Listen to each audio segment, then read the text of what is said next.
Hey guys, what's going on? Welcome to another video. Today is gonna be a little different, bringing a little more unscripted video for y'all, but I just want to see how the early season standings have shaped up after the first three races. Because we had two super speedways, and then we followed it up with a road course, and with Phoenix coming up, as well as other traditional ovals like Las Vegas and Darlington. I just wanted to take a look at these early season standings and see how they're shaping up.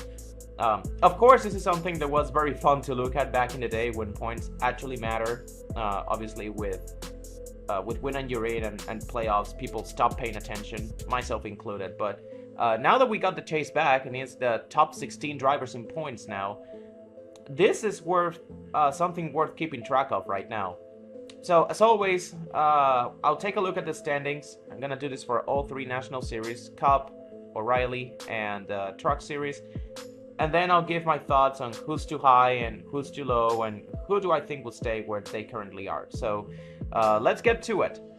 Starting off with the Cup Series, obviously very lonely at the top right now with Tyler Reddick, three for three to start the year, 3 wins in 3 races.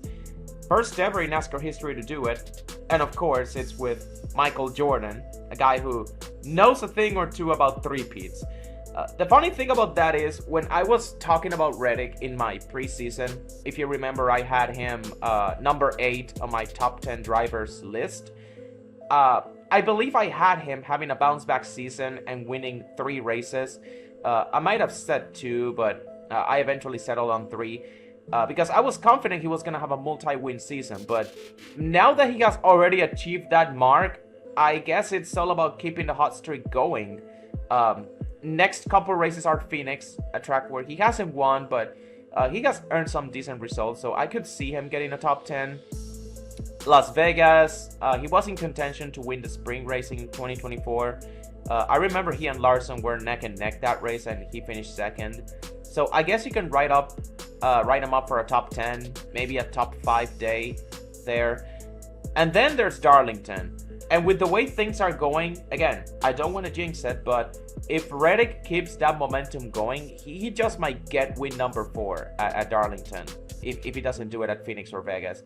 Because Darlington is one of his best tracks. Even if he hasn't won it, it really suits his racing style, close to the wall. Again, similar to Kyle Larson. He runs very close to the wall, runs the high lane, so that's why tracks like Darlington and also Homestead, they've been pretty good tracks for him.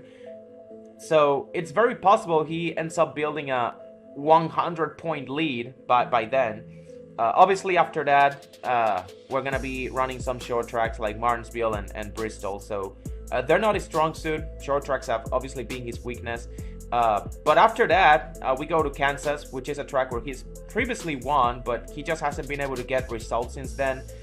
So that points lead is bound to shrink as it starts to cool off as we get into the month of April. But again, historic start to the season. First driver to ever win 3 in a row to start a year. I think he's gonna stay on top for pretty much the rest of the spring, unless he just cools off. But right now he is on pace to shaping himself up to be an early title favorite, and if he keeps it up for the whole season, he might just shoot up in my driver rankings list. Because again, I had him number 8 on my list before the season started. He might just, this season, he's putting together right now, he might just shoot him up all the way to the top 5. But again, we'll just have to wait and see how it plays out. Anyways, Bubba Wallace, a distant second, but still second place nonetheless. Obviously, when it comes to 2311, Bubba is the main headline. But Bubba hasn't been too far behind either. Well, obviously, in saying that, he's 70 points behind, but he hasn't been too bad still. 2 top 10s. I believe he also has 2 stage wins. Again, Reddick winning 3 in a row is one thing, but Bubba Wallace, he's putting his part for 2311 to start 1-2 in the standings after 3 races. It's incredible. And then, of course, he got Riley Herbst all the way down in 25th, just stinking it out for the team. Granted, he's not as low in the standings as I thought, given that, you know, he finished top 10 in the Daytona 500, but still, 25th in points. I don't think that's gonna hold up. He's gonna slide down the standings just like he did last year. See, he's already begun to slide down. He was 23rd after Atlanta. Obviously, he crashed out. Now he is 25th. But yeah, Reddick and Bob are just carrying 23-11 right now. Another early surprise: Shane Van Gisbergen, SVG, 5th in points. Obviously, he was a contender to win a Coda, but the real surprise was how well he ran at the Daytona 500, and especially at Atlanta, where he battled back from a late spin to finish in the top 10. And this is something I'm going to pay close attention to. It's his progress on the ovals, because I've got on record to say, again, you can go back to my chase predictions if you want to. I had SVG making the chase because in addition to his road course domination, I also had him becoming like a weekly top 20 finisher at the ovals. He showed flashes late last season at tracks like New Hampshire, Kansas, and Las Vegas, back when they were running like in the fall, in the postseason, September, October. So if he can build upon that and continue being his dominant self on the road courses, I think he's going to be a serious threat. Even in a top 16 points format, I think he might make the chase. So, okay, moving down, you got teams like Spire Motorsports and Colleague Racing rounding out the top 10. Oh my gosh, these standings are just so out of place. So freaking weird all over the place. I love it. But again, all three Spire drivers right here bunched together in the top 10. And Allmendinger sandwiched in between them. Obviously, I don't expect any of these guys to hold on as the season goes on. I think they're eventually gonna get overtaken by some of the guys that are below them in the standings. The exception is maybe Carson Hocevar, just maybe. It remains to be seen how the summer stretch goes for him though, because last season, if you remember, he was like in position to make the playoffs.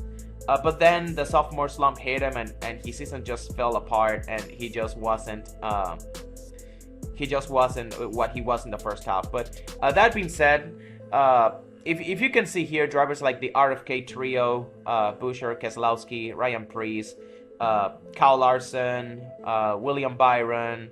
You go further down the standings, you got Denny Hamlin, Chastain, Chase Briscoe, Christopher Bell. Those guys are very capable of overtaking Hocevar in the standings as the weeks drag on. So while it's doable, not impossible, but it's going to be very difficult. He's going to have to win a race or two pretty much. He's going to have to break out in order for him to stand up against this big team drivers.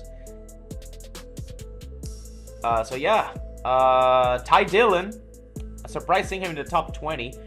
I believe he's finished in the top 20 every single race. I saw a stat the other day. I'll put it on the screen if I can find it, but his worst finish so far has been 16th, which is nuts to think about, that he and Allmendinger are doing all this with essentially zero manufacturer support, because they don't have the RCR Alliance anymore, as they just essentially they switched to Dodge. They're still running Chevy in the Cup Series, but once Dodge gets approved to run, they're essentially switching.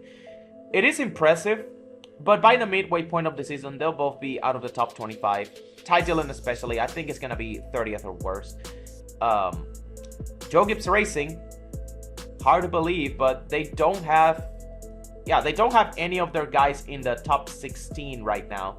I knew they had a terrible start in the O'Reilly Series, but I didn't realize their Cup Series was off to a rough start as well, their Cup program. Ty Gibbs, shockingly, is their highest placed driver.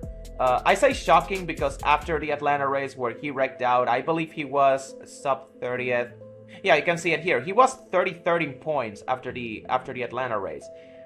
And this was around the time where some crazy allegations were surfacing amidst the Chris Gabehart situation that really damaged his perception among NASCAR fans. Not that many people thought much of him anyways. After all, 0 Cup wins entering his 4th season with JGR. Like, why are you still on the team? Oh, it's because you're the coach's grandson. But jokes aside, that Coda race really shot him up the standings. Top 5 and a stage win for some much needed points, and he's already back to 17th. However, unless he finally breaks through and wins, I don't think he's gonna crack that top 16. I think he's gonna be on the outside looking in until then. Kyle Busch, again, I think it's gonna be largely on the same boat as Ty Gibbs. If he doesn't win a race and snap that long winless streak, I think he's gonna miss out on the chase as well. Shout out to Saint Smith, 2 top 10s to start the year. Obviously, he was 5th in points before Coda. You can see he dropped 9 spots, but that bad finish at Coda knocked him out of the top 10 in points. But he was actually 5th in points. I was gonna say top 10 in points. He was actually top 5 before that race. But yeah, sadly, I think this is just the beginning for him. He will be outside the top 20 by the halfway point of the season. Noah Gragson, again, same situation. Top 20 in points. That top 20 in points ain't gonna last. He was 12th in points after Atlanta, but as you can see, he's already dropped off 6 spots after Coda. That's just gonna keep going. Moving towards the bottom, Josh Berry and Austin Cindric. Rough start for those two, especially compared to their other 2 Penske teammates, Logano and Ryan Blaney. Especially for Cindric, because super speedways, they were supposed to be his strong suit. And then, of course, he was a great road racer back when he was in the O'Reilly series and early on in his Cup career. But Penske's road course program with the Gen 7 has been just flat out terrible. And with him not being great on short tracks and intermediates, like not stellar, it's gonna be pretty hard for him to make up the deficit, even if it looks relatively small right now. Right now, 16th place is Ryan Preece, 68 points, Cindric 39. He's minus 29, but I don't see Cindric, unless he wins a race or strings together some top 10s, I don't see Austin Cindric overcoming that 29 points deficit, even if he's still got time. Like, there's 23 races left, still plenty of work to do, but I just don't see it. Connor Silich, also really rough start of his rookie year. At least that race at Coda, it could have been, that being said, that race at Coda could have been so much better if they just didn't stop running him over. I believe he got to battle back from a couple of spins out there, but the fact that he still finished top 15, if he didn't have all those issues, or they didn't just, the entire field just didn't have it out for him that race, he could have had a top 5, because he was posting top 5 lap times even when he was running up through the field in the long run. But yeah, he was last in points after Atlanta. Obviously, the super speedways didn't treat him right. Obviously, even back in the O'Reilly series, super speedways, they haven't really, super speedways have been kind of his weakness, his Achilles heel, I guess I'll say, because he always tends to get into some accident or gets injured at the super speedways. But yeah, at least all of these guys aren't as bad as Alex Bowman. They don't have it as bad as Alex Bowman, because not only is Bowman dead last in points, but it was just announced on Thursday. Again, this was a recent development. He has been diagnosed with vertigo, which again, it goes back to the final few laps at Coda, where he was in a lot of pain and he couldn't finish the race. But he's gonna miss this upcoming Phoenix race. 48 team, they had to scramble. Obviously at Coda, they eventually put Myatt Snyder on to finish the race. And Anthony Alfredo has been announced as his replacement for Phoenix this weekend. And for who knows how long he's gonna be out, because again, vertigo, it's no joke. You feel headaches, dizziness, nausea, you start sweating a lot, and those things combined with being strapped on a car on a hot Sunday afternoon, again, those are not ideal conditions. I really hope Alex, he makes a full recovery and he comes back to racing, but chances are I don't think he's gonna be back for a while, which really sucks, because that all but eliminates him from the chase. Before the announcement, I was thinking, yeah, he's dead last in points, but again, compared to Ryan Preece, 68 points, Bowman's got 23. He's got minus 45. That's a pretty doable deficit to overcome over 23 races, especially for a Hendrick driver, and also a guy that I also had making the chase. But now with this medical leave that he will be taking, and given his injury history with the Gen 7 car, of course the concussion that he had in 2022. the back injury in 2023 when he was fighting for the points lead, by the way. And now this. It's starting to look like another Dale Jr. type situation, which is really ironic because Bowman was the guy that Dale Jr. handpicked to replace him when he retired. It's really sad when you think about it, especially since apparently he's in a contract year with Hendrick. This was supposed to be his contract year, so all of a sudden that future of the 48 is looking really murky right now. Especially if Bowman ends up missing like an extended amount of time. I'm talking about half the season. Again, we don't know the extent of his condition. We just know that he's gonna miss the race, but you know, just not a good spot right now. If you're an Alex Bowman fan, you should be feeling really terrible right now. I feel for him and his fans, honestly. But yeah, a bit of a sour note to end this one on. Let's move on to the O'Reilly series. Again, since this series is very top heavy, I don't think there will be too many out of place drivers in the standings. So you can see the top 3 in points: Austin Hill, Jesse Love, Justin Allgaier. Precisely the 3 guys that I think will fight for the title. They're already in the top 3, and chances are they will stay that way for the rest of the season. Moving a little further down, Sheldon Creed in 4th. He finally broke through, got that monkey off his back by winning the Atlanta race. And it was in the most Sheldon Creed way possible too, just by being in the right place at the right time. But it's a feel-good win, honestly. It feels great to finally see Sheldon on the good side of luck for once. Now the question is, will this open the floodgates for him and he will win multiple races this year? Or will he just stay consistent and that be his only win of the year? Only time will tell. But at the moment, I'll say he's on even ground with Sam Mayer. Because even though Sam Mayer, obviously, he's a proven winner. He's won more races than Creed. This is only his first. That Atlanta week was only his first. But Sam Mayer, he has also only won 1 race for Haas factory team. And that was last year. And both of these guys are now on year 2 of being teammates. So at the moment they are tied 1-1 as far as the wins go. So it's gonna be really interesting to see which of the 2 will step up to become the number 1 guy on that operation.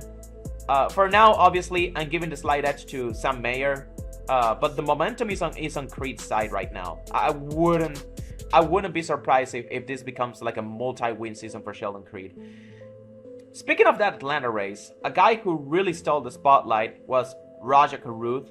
Really good start for him this season, just taking full advantage of his time in the 88 car.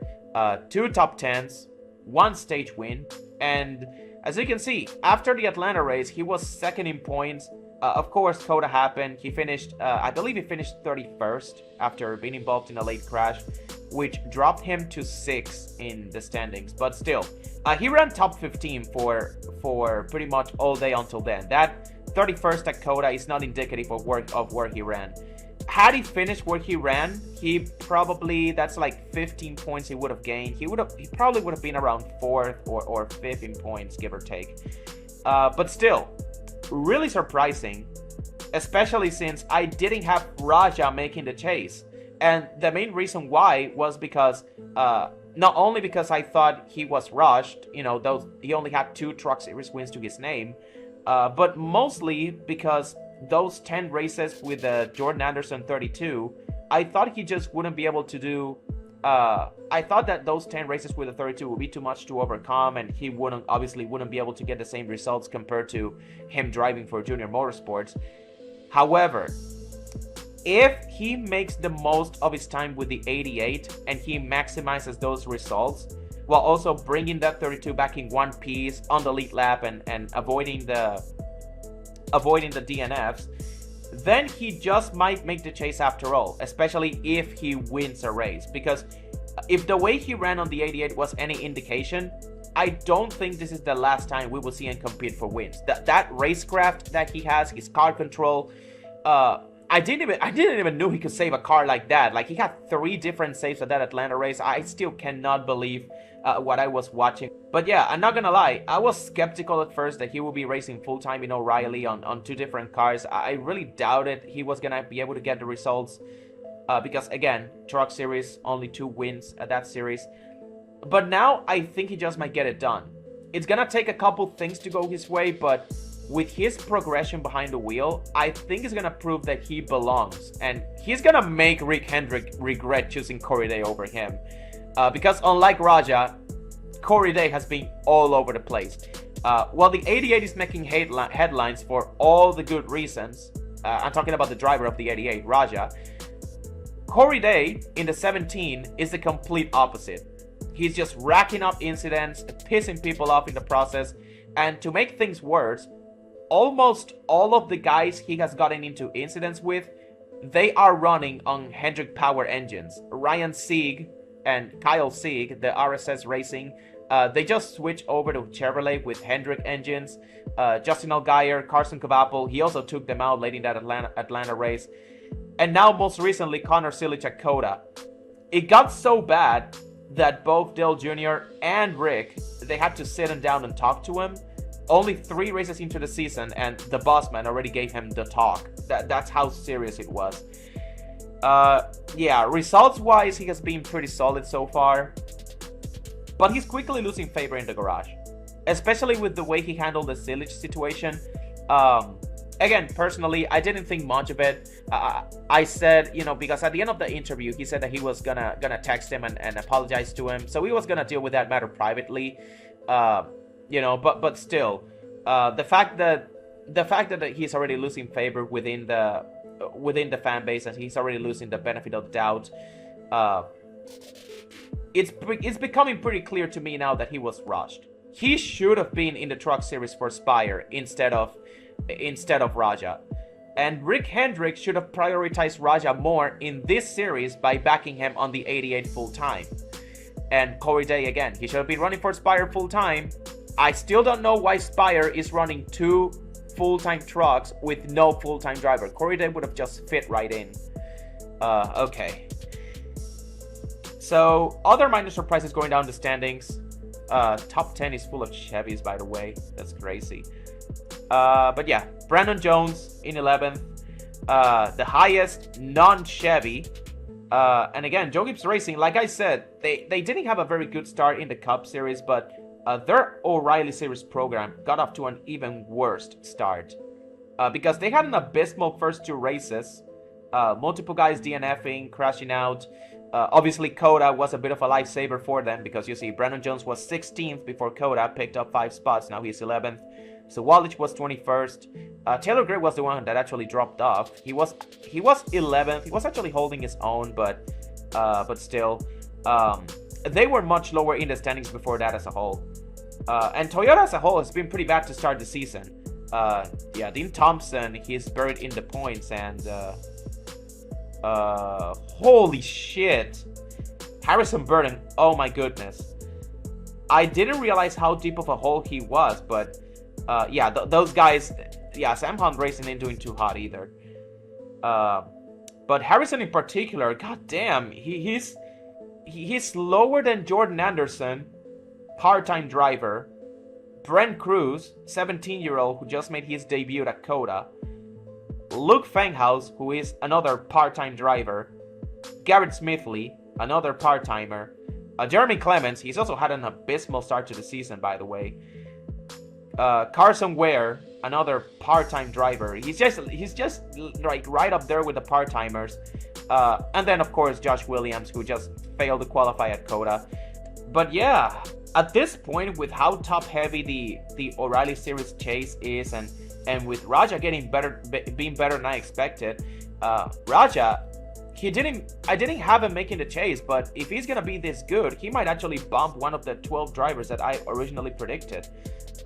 Again, it's not over till it's over, but I mean realistically, like it was already hard enough for these smaller teams to make the postseason, even with Win and You're In. But now that Win and You're In is gone and every race matters, guys like Jeremy Clements and Harrison Burton, winning one race, it won't be enough. They need to string together some top 10s and rack up the stage points. Otherwise, these guys are cooked.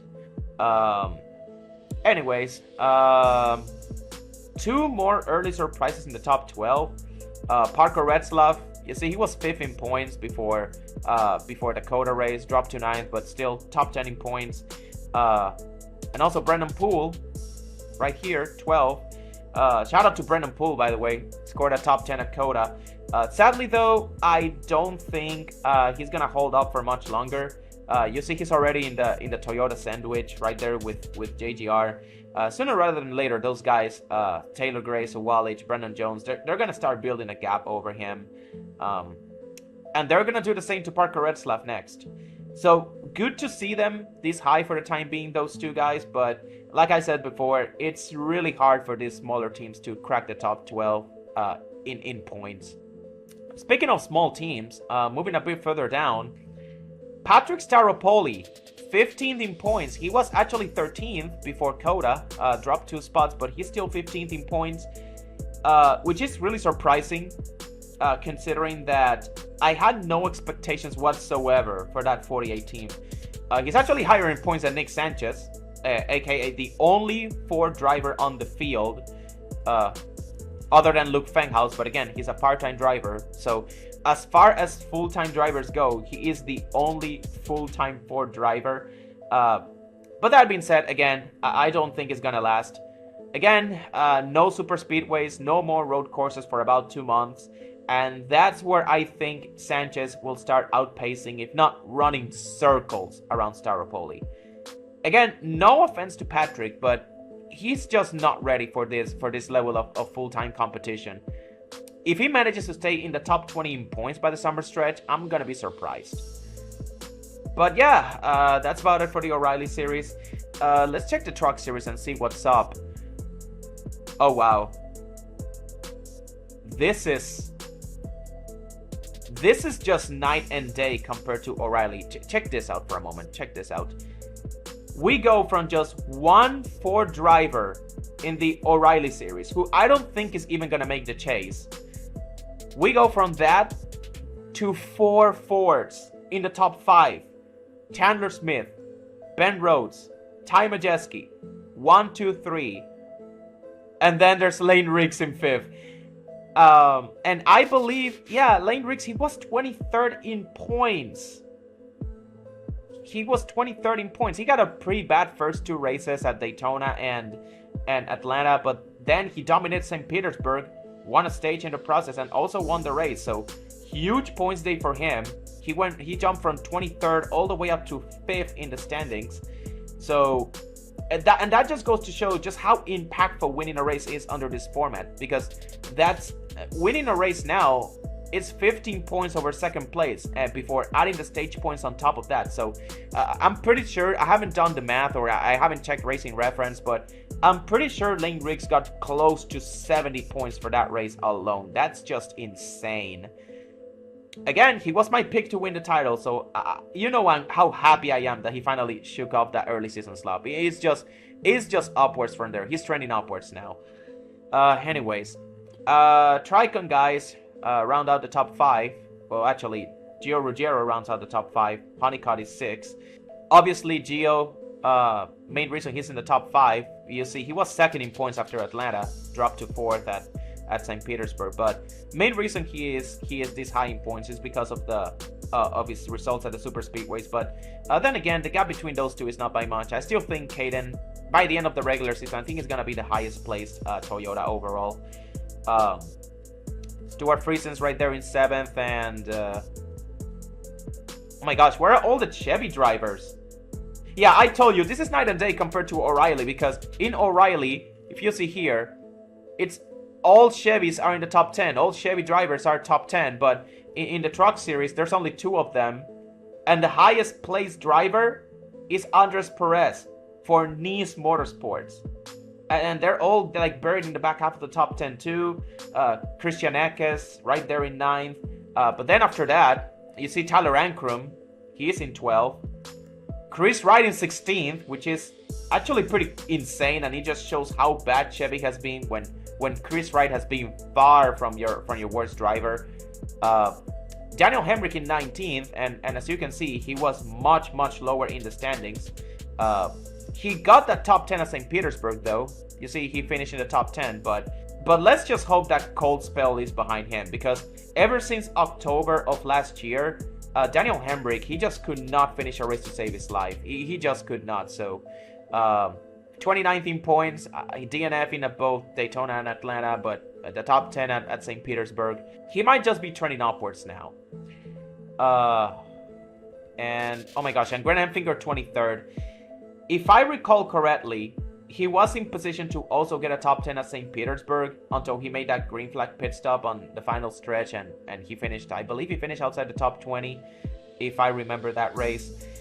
It's really funny because, and you can watch my video again, well, my chase video. When I was recording, I completely forgot about Enfinger when I was talking about the Truck Series drivers. And I had to make the correction right there because I didn't want to record the whole thing again. And now that he started the season off on a terrible note, well, guys like Ben Rhodes and Stuart Friesen, which are two guys that I didn't have making the chase, they are actually above the cut line. And I'm just looking at all this like, yeah, maybe I should have left Enfinger out after all. Because as it turns out, the chase field might be a little bit more loaded than I thought. And I haven't even talked about the Kaulig trucks just yet. And here they are, right on the cutoff. Justin Haley 10th, Butterbean in 11th, Daniel Dye 13th. All three of them separated by only 3 points. Before the season started, I made a bold prediction that we would see Kaulig in the chase. I had one of those Dodge Ram trucks making the chase. And I also said that it will most likely be either Haley or Butterbean the one doing the honors. I had one of those two making the chase, but it wouldn't surprise me with the way the season has started. It wouldn't surprise me to see both of them making it in, because Enfinger and Daniel Hemrick are struggling, and Andres Perez, I just don't see him staying in the top 10. And even Stuart Friesen is a little bit iffy because he is coming off an injury and that ended his bid last season. So the only guys they need to worry about aside from those guys are Jake Garcia and Tanner Gray, who's kind of like a little bit buried in the standings, but also Jake Garcia, I mean, he's like on par with the Kaulig trucks as well. But everyone else who's already below them in the standings, I think they're beatable. Aside from maybe Tyler Ankrum. No, Ankrum is definitely above those Kaulig cars. Yeah, you see, he was 19 points, but then he dropped down to 12. I think it's gonna make it's making the chase pretty easily. But yeah, everyone else is already below them. You see Cole Butcher, Chris Wright is gonna beat himself up more than likely. Yeah, everyone else is a part-time driver outside of that. I think Kaulig has a pretty legit shot at locking one of their guys into the chase, if not two of them. But yeah, anyways, that's all I got for today. Let me know in the comments what other drivers have really caught your attention so far after these crazy opening weeks. And while you're at it, subscribe, like, and ring the bell. I would really appreciate it if you do, as it really helps the channel out a lot. Thank you guys so much for watching, and I'll see you guys in the next race.